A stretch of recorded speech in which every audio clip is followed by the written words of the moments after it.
Bonjour à tous, j'espère que vous allez bien et que vous avez passé une excellente nuit. De mon côté, ça va par la grâce de Dieu. Comme d'habitude, pour notre séance d'aujourd'hui, vendredi 31 mars 2023, comme cantique, il s'intitule Qui me relève dans mes chutes, tiré du Gloire à Dieu 144.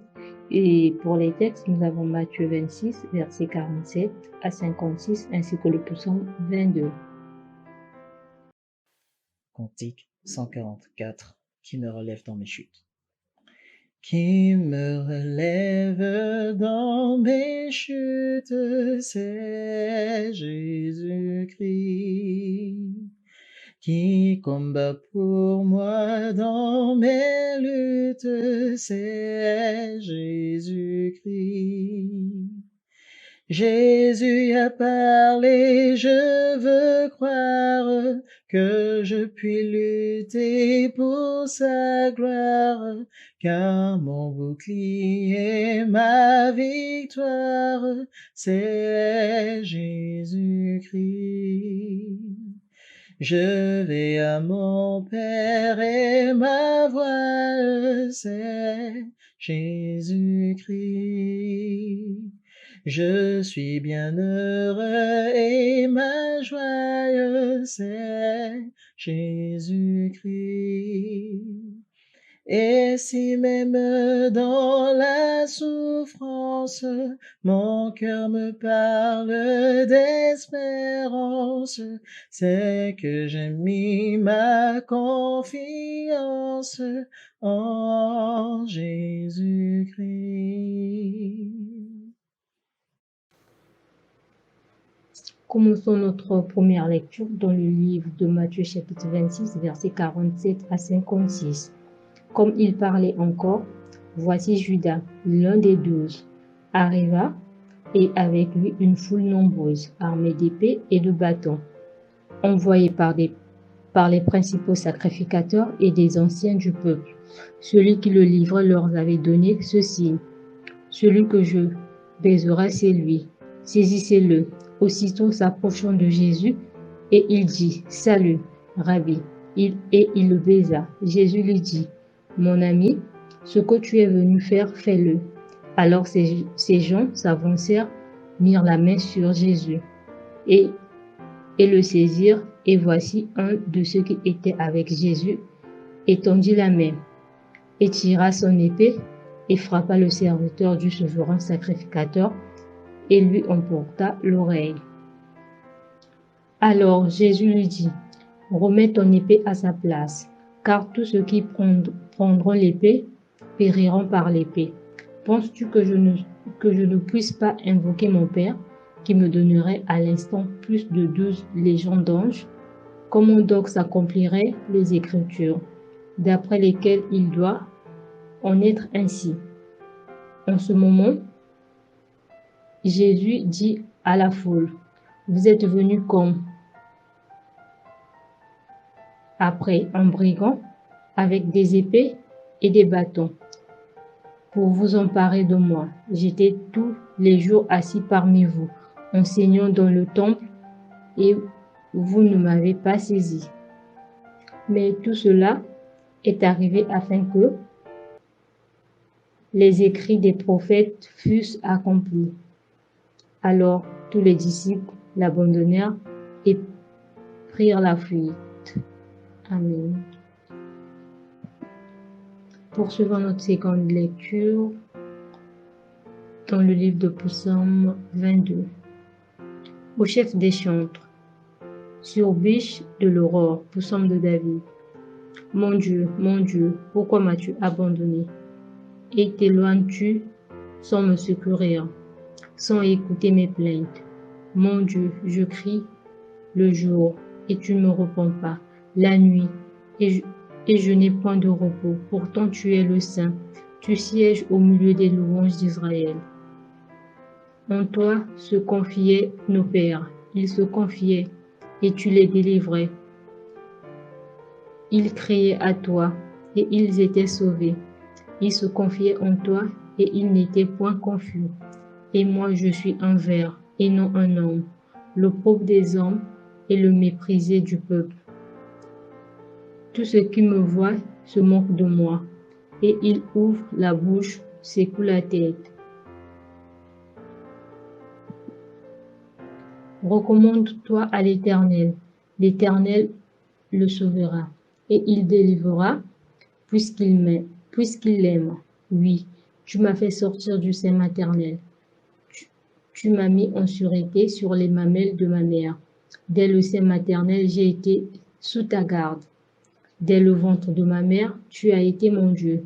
Ne te loigne pas de moi quand la détresse est proche, quand personne ne vient à mon secours. De nombreux taureaux sont autour de moi. Des taureaux de Basan m'environnent. Ils ouvrent contre moi leur gueule, semblables au lion qui déchire et rugit. Je suis comme de l'eau qui s'écoule, et tous mes os se séparent. Mon cœur est comme de la cire. Ils se fond dans mes entrailles. Ma force se dessèche comme l'argile, et ma langue s'attache à mon palais. Tu me réduis à la poussière de la mort, car des chiens m'environnent. Une bande d'esclaves ronde autour de moi. Ils ont percé mes mains et mes pieds. Je pourrais compter tous mes os. Eux, ils observent, ils me regardent.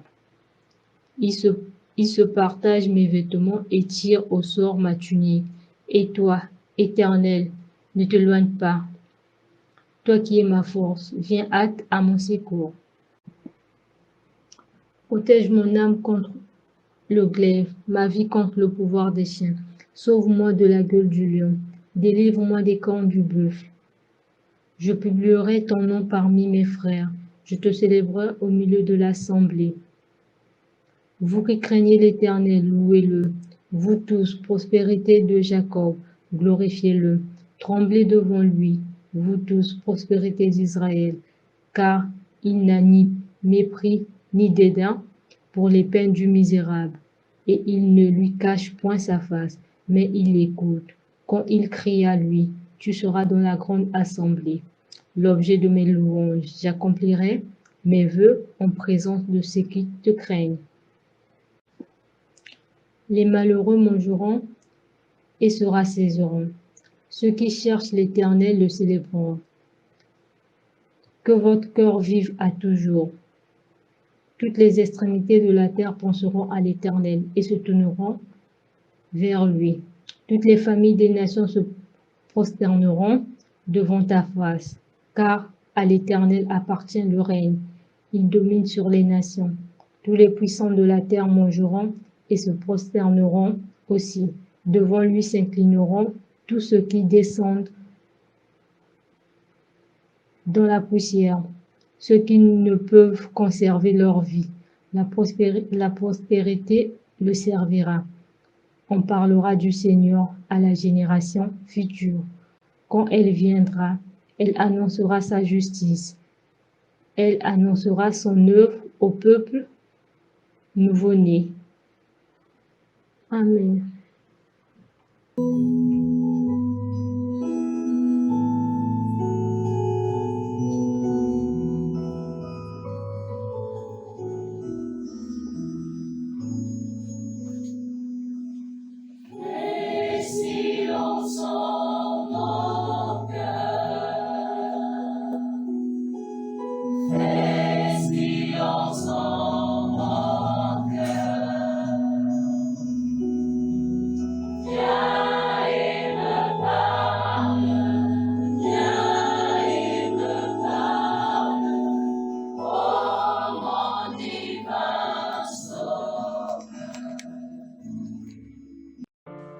Bien-aimés dans le Seigneur, auditeurs des minutes bibliques, nous vous saluons dans le nom de Jésus-Christ, notre Seigneur et Sauveur, qui nous réunit et nous unit dans la même intention autour de ces instants précieux que nous partageons ensemble. Pour ce jour, pour ce vendredi, le texte qui nous est proposé est tiré de Matthieu 26, versets 47 à 56. Bien-aimés dans le Seigneur, certainement qu'il vous arrive de vivre des situations pour lesquelles vous vous demandez mais pourquoi le Seigneur n'agit pas? Alors que vous savez pertinemment que ce que vous traversez n'est pas au-dessus de ses forces. Vous savez que rien ne lui est impossible. Vous savez qu'il est capable de dire un seul mot, d'avoir juste une pensée à votre endroit. Et le cours de votre histoire, le cours de la situation va changer. Mais pourtant, Dieu ne fait rien. Comme s'il restait silencieux. Comme s'il fermait sa bouche et qu'il lui était difficile de l'ouvrir ou d'intervenir dans ce que vous traversez. Mais le texte de ce matin nous montre que nous ne sommes pas les seuls à avoir ce sentiment. Et Jésus-Christ, par la réaction qu'il affiche ici, prouve effectivement que Dieu laisse faire certaines choses parce qu'il a sa gloire qu'il doit révéler. Dans le texte du jour, on voit Judas, qui va livrer Jésus entre les mains des principaux sacrificateurs. Donc, il vient avec des mercenaires chercher Jésus à l'endroit où il se trouve. Et c'est lui qui va aider, Judas, qui va aider les détracteurs de Jésus. C'est lui qui va identifier Jésus parmi les personnes présentes à ce lieu. Et ainsi, les soldats ou les mercenaires qui avaient été envoyés pourront le saisir pour l'amener aux principaux sacrificateurs. Dans cet élan, dans cette rencontre des deux camps, le camp de ceux qui étaient avec Jésus et de ceux qui étaient avec Judas, il y a eu des accrochages, notamment l'un des éléments du camp de Jésus, dans sa fougue, saisira son épée pour couper l'oreille au serviteur du souverain sacrificateur. Jésus, plutôt que de cautionner cet acte, va reprendre cet élément, va reprendre cette personne qui était avec lui et va remettre l'oreille à la place, ou en tout cas va accomplir un miracle. Il va accomplir un miracle. Ça, il y a certaines variantes du texte qui le disent plutôt. Alors donc vous voyez, Jésus profite même de cette occasion de contrariété pour faire un miracle. Chose qui aurait pu servir à décourager les mercenaires qui sont venus pour l'attraper. Malheureusement, cela n'a pas été le cas parce qu'ils étaient résolument décidés à aller jusqu'au bout. Mieux, Jésus aurait pu commander à ce moment même une armée ou une légion d'anges pour qu'ils viennent combattre toutes ces personnes. Il y a même des variantes de ce texte qui disent que lorsque Jésus se présente pour leur dire « c'est moi », que les gens tombent. C'est dire qu'il y a beaucoup d'informations qui nous sont données à propos de ce texte qui montrent que Jésus avait toutes les cartes en main et que ce n'est pas le nombre de personnes qui sont venues le chercher qui ont fait qu'ils ont pu le prendre. Mais on voit combien volontairement il a laissé faire parce que la gloire de Dieu devait s'accomplir dans ce processus.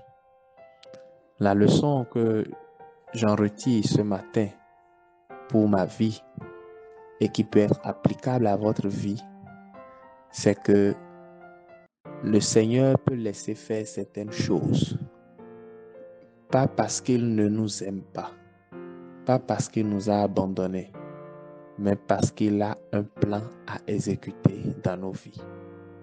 Jésus en était conscient. Il savait qu'il lui fallait passer par là. Il savait que sa mission sur terre était de venir et de partir sur la croix pour l'expiation de nos péchés. Il en était conscient. Même si, à un moment donné, il s'est dit, mais Père, s'il est possible que cette coupe s'éloigne sans que je la boive. Mais en même temps, il se ressaisit en disant, non pas selon ma volonté, mais selon ta volonté. C'est-à-dire qu'à tout moment et en toute situation, Jésus reste prêt à accomplir la volonté de Dieu. Mon frère, ma soeur, est-ce ton cas ce matin? Est-ce que tu es prêt à continuer par faire confiance au Seigneur quand bien même tu ne comprends pas ce qui se passe maintenant? Est-ce que tu es prêt à continuer par laisser le Seigneur agir quand bien même tu ne vois pas encore le bout du tunnel? Jésus nous a donné cet exemple par sa réaction de ce jour. Il n'a pas encouragé la violence. Il n'a pas encouragé l'utilisation de l'épée.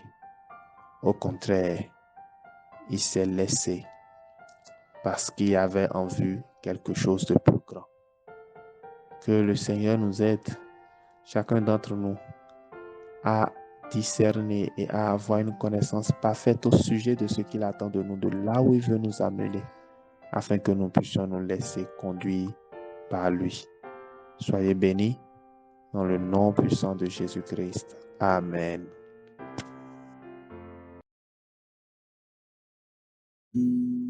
Ô Seigneur, bénis ta parole, que nous venons d'ouvrir. Le Père Emmanuel s'envole de notre souvenir.